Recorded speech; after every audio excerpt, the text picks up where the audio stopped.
구약 성경에 보게 되면 3대 예언자는 이사야, 예레미야, 에스겔, 이 세 사람의 책이, 예언서가 3대 예언서라고 말합니다. 에스겔은 예레미야 그리고 제2 이사야 저자와 함께 포로기 예언자라고 그래요. 이스라엘 사람들에게 가장 최고의 고통은 바벨론의 포로로 끌려갔고 나라가 멸망한 겁니다. 그래서 포로기 이전, 포로기 그리고 포로기 이후로 크게 나누어져요.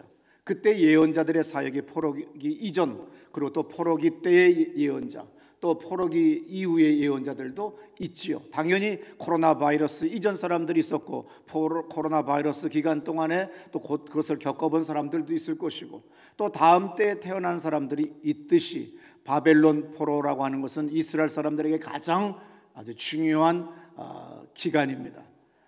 에스겔은 놀랍게도 이 에스겔 1장부터 아주 기이하고 독특한 행동을 많이 했어요.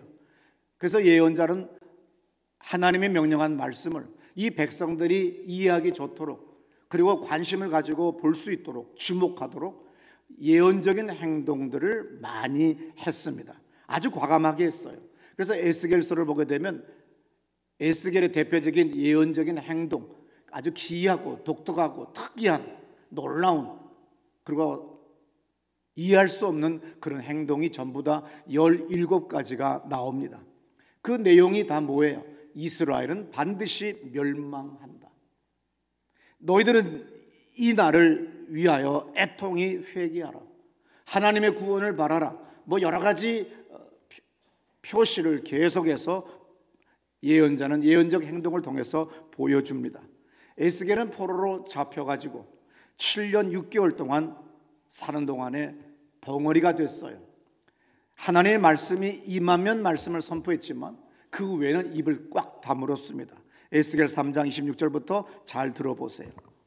내가 내 혀를 내 입천장에 붙게 하여 내가 말 못하는 자가 되어 그들을 꾸짖는 자가 되지 못하게 하리니 그들은 패역한 족속임이라. 그러나 내가 너와 말할 때에 내 입을 열리니 너는 그들에게 이르기를 주 여호와의 말씀이 이러하시다 하라. 이가 병들거나 아니면 뇌졸중, 뇌경색의 초기 증세라든지 여러 가지 병의 초기 증세가 발작을 일으킬 때 혀가 말려 들어간다고 그러잖아요. 입천장에 붙어버려요. 말 못해요. 그런데 하나님이 말씀을 주시면 다시금 말을 하게 됩니다. 말을 왜 못하게 했어요? 말해도 못 알아들으니까, 회개 안 하니까 해봐야 소용없다. 그러나 또다시 하나님께서 하나님의 영이 임하면 다시금 또 말을 할 수가 있게 됐습니다. 에스겔 3장 16절에 보니까 이런 말씀이 있죠. 여호와의 말씀이 내게 임하여 이르시되.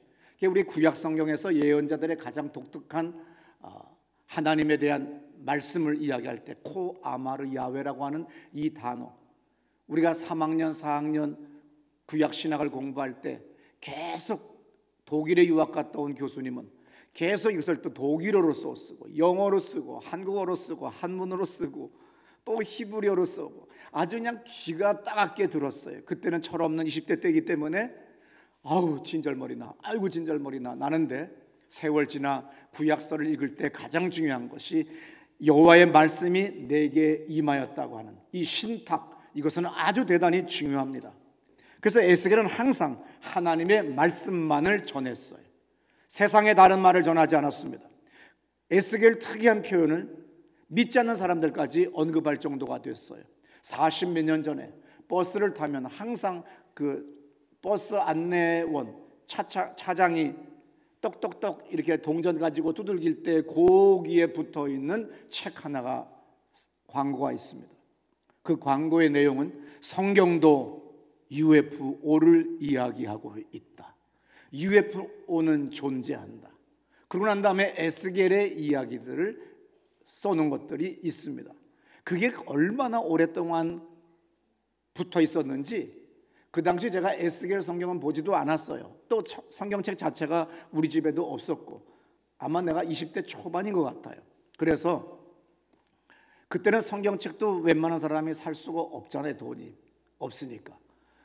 그래서 UFO가 성경에도 이야기 있어?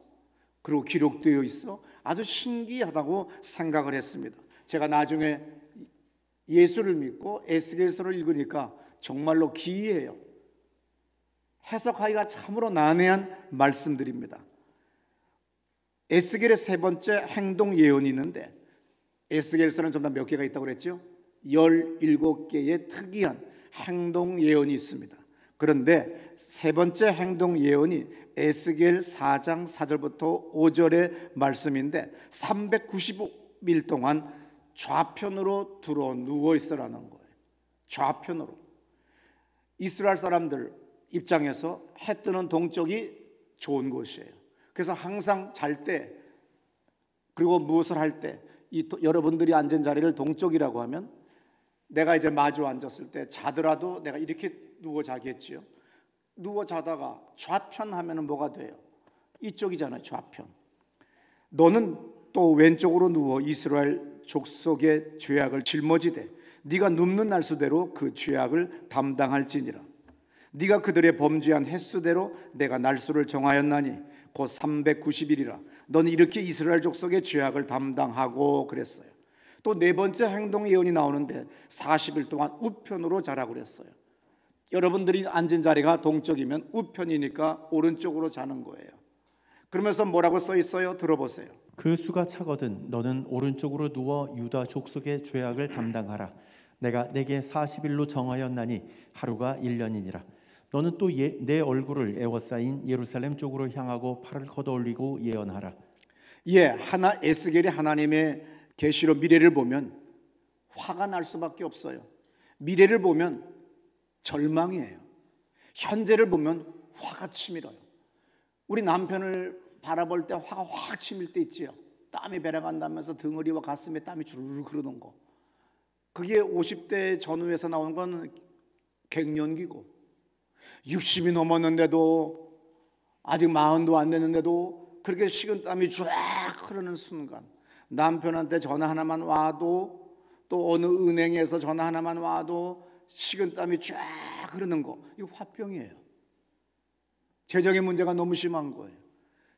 오늘 에스겔 입장에서 동쪽을 보고 왼쪽으로 놓으면 뭐가 됩니까? 심장이 있어요. 위장이 있어요. 위장이 이렇게 해서 12장은 오른쪽으로 나가잖아요. 너무 심장이 뛰어요. 그럴 때 우리는 압박 붕대를 어디 아픈 데다 붙이면 좀 낫잖아요. 하나님이 치료도 해주시는 것 같아요. 저는 내가 하도 병을 많이 투병 생활했기 때문에 화병, 심장병, 우울증 이런 것들을 다 가지고 있었기 때문에 이것을 의학적으로 해석하는 놀라운 은혜를 받은 거예요. 어느 주석가도 이 얘기는 안 해요. 왼쪽으로 누웠어요. 이쪽은 얼마큼 누우라고요? 390일 동안 누워야 돼요. 그러면 어떤 일이 벌어져요?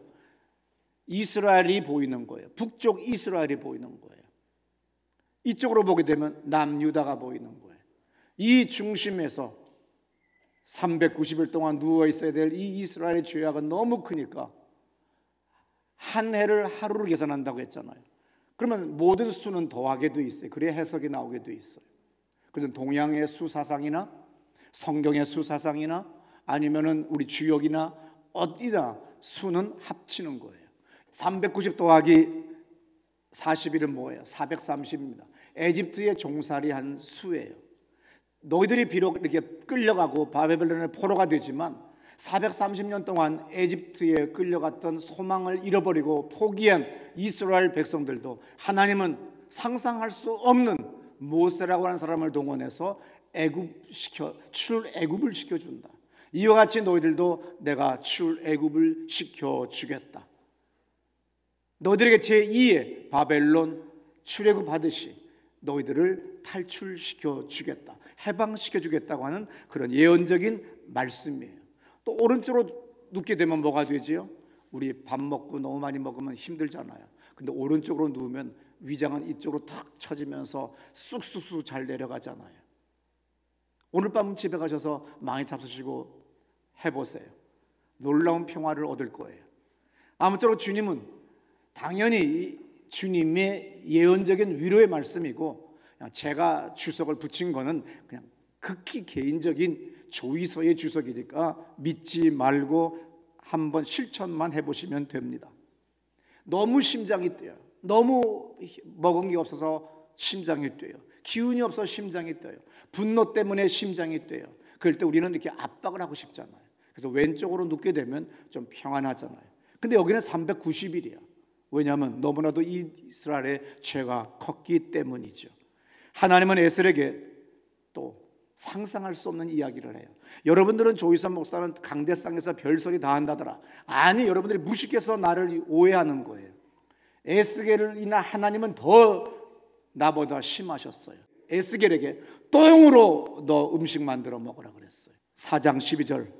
너는 그것을 보리떡처럼 만들어 먹되 그들의 목전에서 인분 불을 피워 구울지니라. 예, 인분이 뭐예요? 똥이에요. 사람 똥.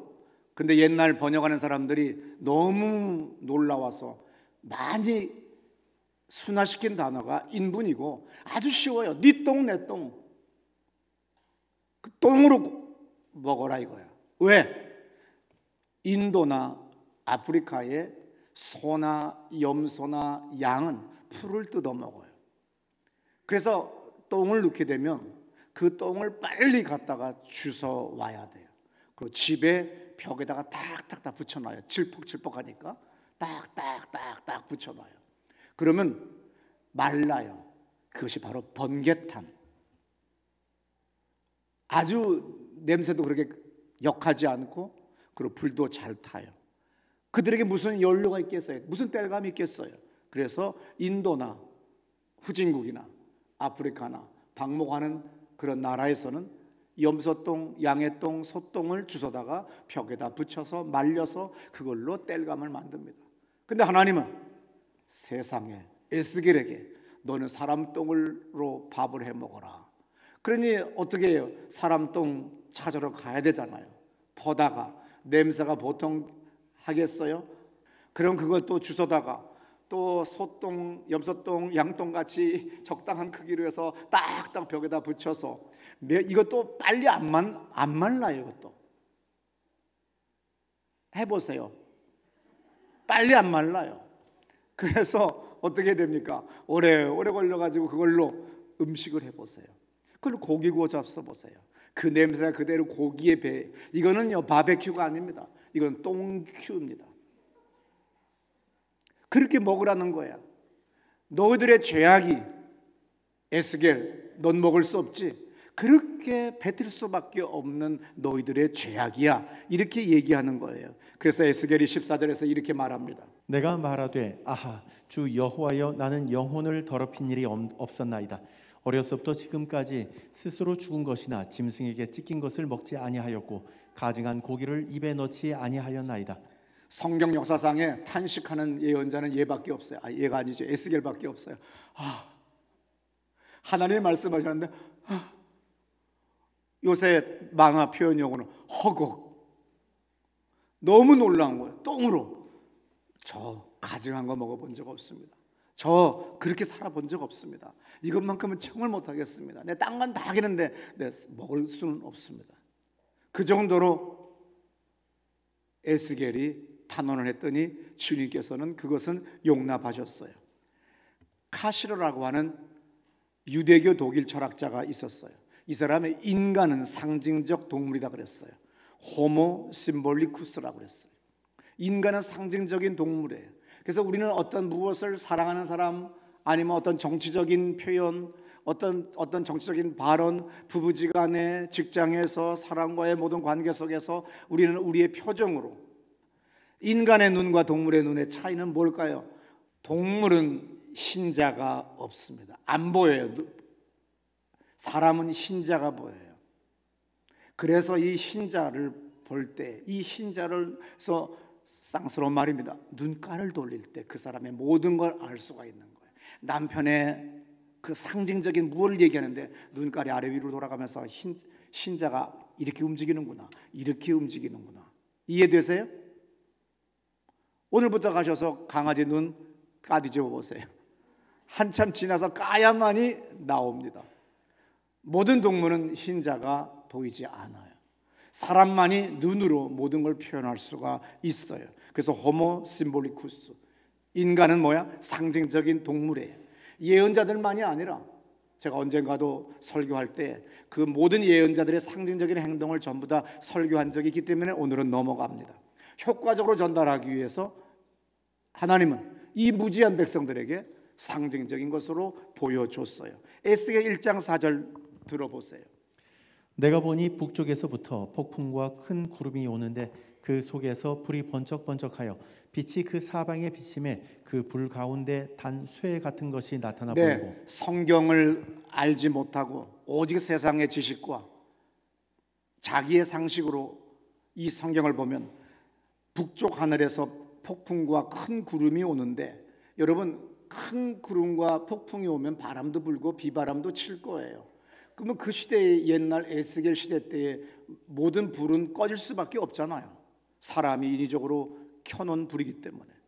오늘날 같이 전구가 발달돼서 라이트가 있다든지 비행기에, 그러면 아무리 폭풍우가 몰아쳐도 꺼지지 않고 불은 번쩍번쩍 빛납니다. 고층 건물에서 불은 번쩍번쩍 빛나요. 비행기 두 날개에 아무리 폭풍우 속을 날아가도 불은 번쩍번쩍 빛나요. 그러니 40몇 년 전, 50년 전에 그 책을 쓴 사람 입장에서는 이거는 분명히 UFO야. 이것은 분명히 기이한 비행 물체라고 얘기할 수밖에 없습니다. 에스겔 1장 9절도 들어보세요. 날개는 다 서로 연하였으며 갈 때에는 돌이키지 아니하고 일제히 앞으로 굳게 행하며. 날개가 또 있다고 그러네요. 이걸 동물의 날개나 벌이나 새의 날개라고 안 하고 그냥 일방적으로 날개라고 하니까 한글로 보니까 오해할 수 있어요. 12절. 영이 어떤 쪽으로 가면 그 생물들도 그대로 가되 돌이키지 아니하고 일제히 앞으로 곧게 행하며. 계속해서 그 생물들은 번개 모양같이 왕래하더라. 내가 그 생물들을 보니 그 생물들 곁에 있는 땅 위에는 바퀴가 있는데 그 네 얼굴을 따라 하나씩 있고 그 바퀴의 모양과 그 구조는 황홀같이 보이는데 16절 17절 그 넷은 똑같은 모양을 가지고 있으며 그들의 모양과 구조는 바퀴 안에 바퀴가 있는 것 같으며 그들이 갈 때에는 사방으로 향한 대로 돌이키지 아니하고 가며. 여기 이 말씀을 보게 되면 바퀴가 나와요. 그 다음에 어떤 일이 벌어집니까? 쭉 가다가 일제히 앞으로 곧게 행하는데 돌이키지 아니하고. 그러니까 중력의 법칙도 벗어나 있는 거고 관성의 법칙도 벗어나 있는 거예요. 그냥 가다가, 우리는 비행기가 가다가 돌아서려면 빙 크게 회전을 해야 돼요. 근데 이거는 뭐 그냥 쫙쫙 각도를 틀어버리고 가니까 이거 보통 있을 수 없는 거예요. 21세기 아무리 항공과학이 발달하더라도 이것은 아직 만들어낼 수 없어요. 소설책의 UFO 같은 책에서나 이것이 가다가 똑바로 가다가 그대로 내려온다든지 그대로 직진한다든지 이럴 수 있지, 상상할 수 없으니까 UFO가 이야기가 바로 에스겔이다. 우리는 저 수억 년 전 저 안드로메다 성운 바깥에 어느 우주에 있던 우주인들이 우리 갖다가 이곳에다가 새롭게 태어나도록 만들었다. 그래서 그들이 가끔 방문하는 것이 UFO다. 그래서 그걸 만나자. 그래서 그 책이 아직도 10년 주기마다 이 나라의 정신이상자 저 나라의 정신이상자들이 하나씩 에스겔을 인용하면서 만들어내고 있고, 지금도 서점에 가면 그 책이 또 프랑스 사람이 이야기한 것들이 또 나와요. 18절부터 21절의 말씀입니다. 그 둘레는 높고 무서우며 그 네 둘레로 돌아가면서 눈이 가득하며. 네, 눈이 가득하니까 유리창이 있는 것 같아요.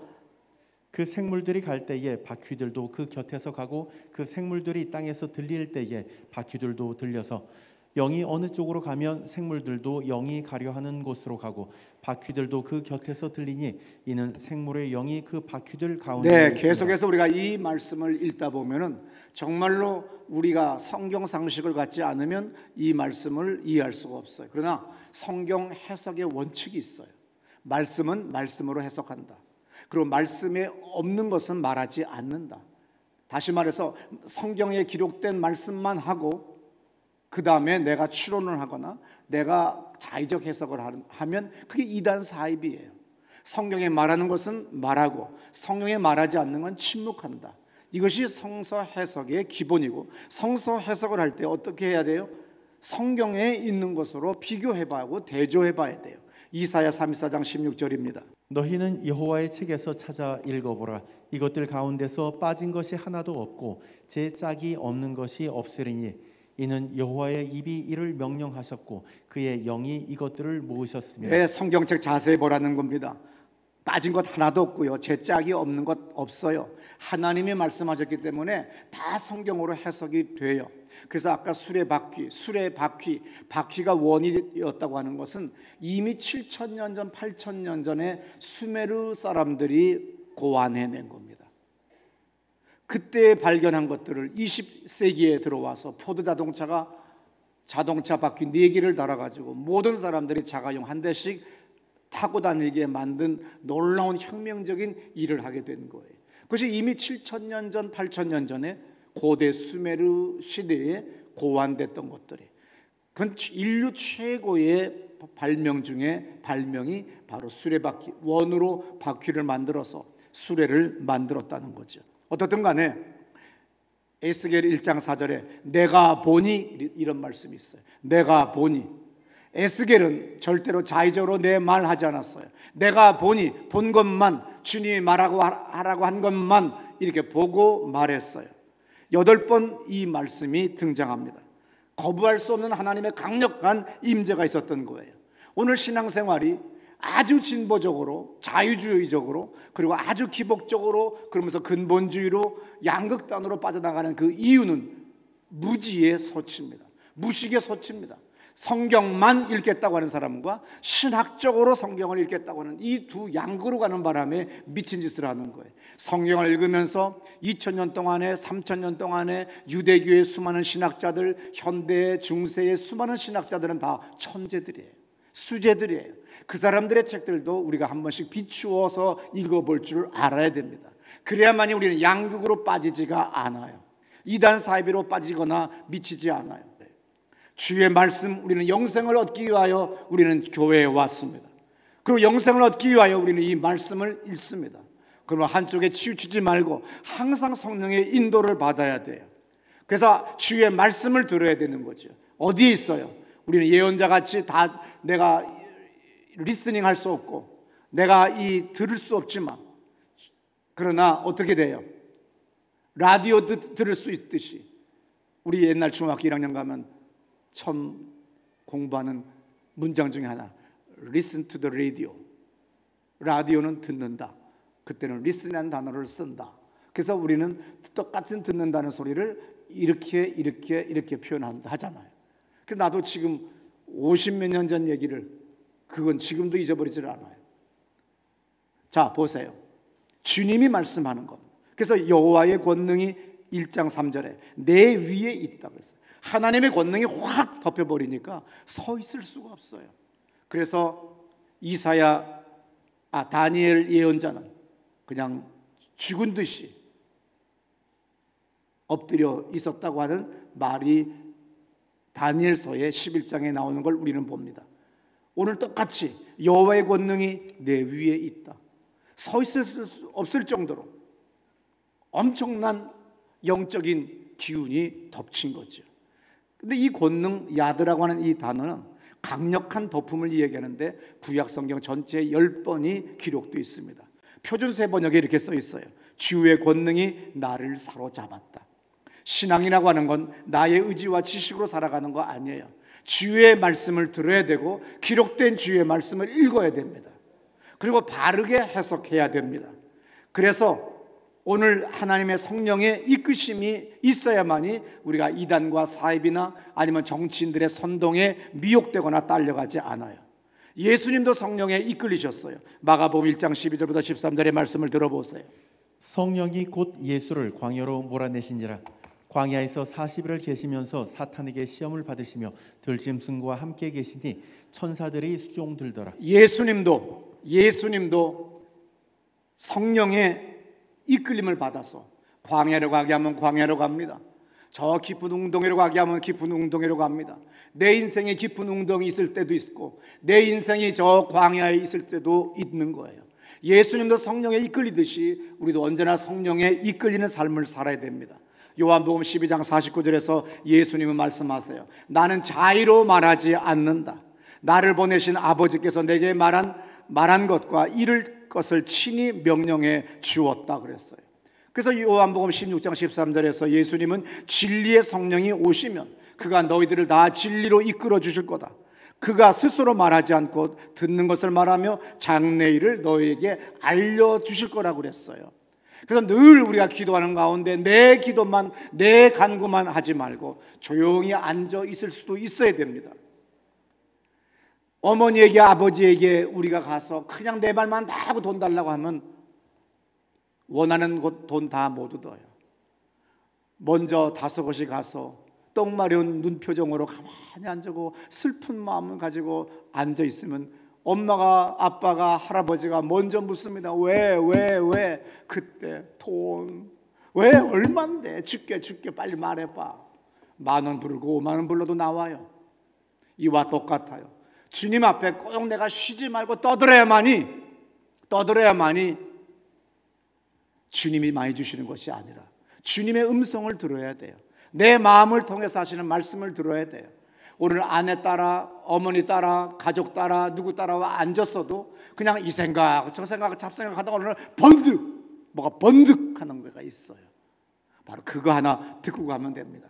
내가 신방 가보면 어느 날 아이들이 과자 먹고 그림 그리는데요, 결정적인 순간에 3살짜리 애들도 막 안수하더래.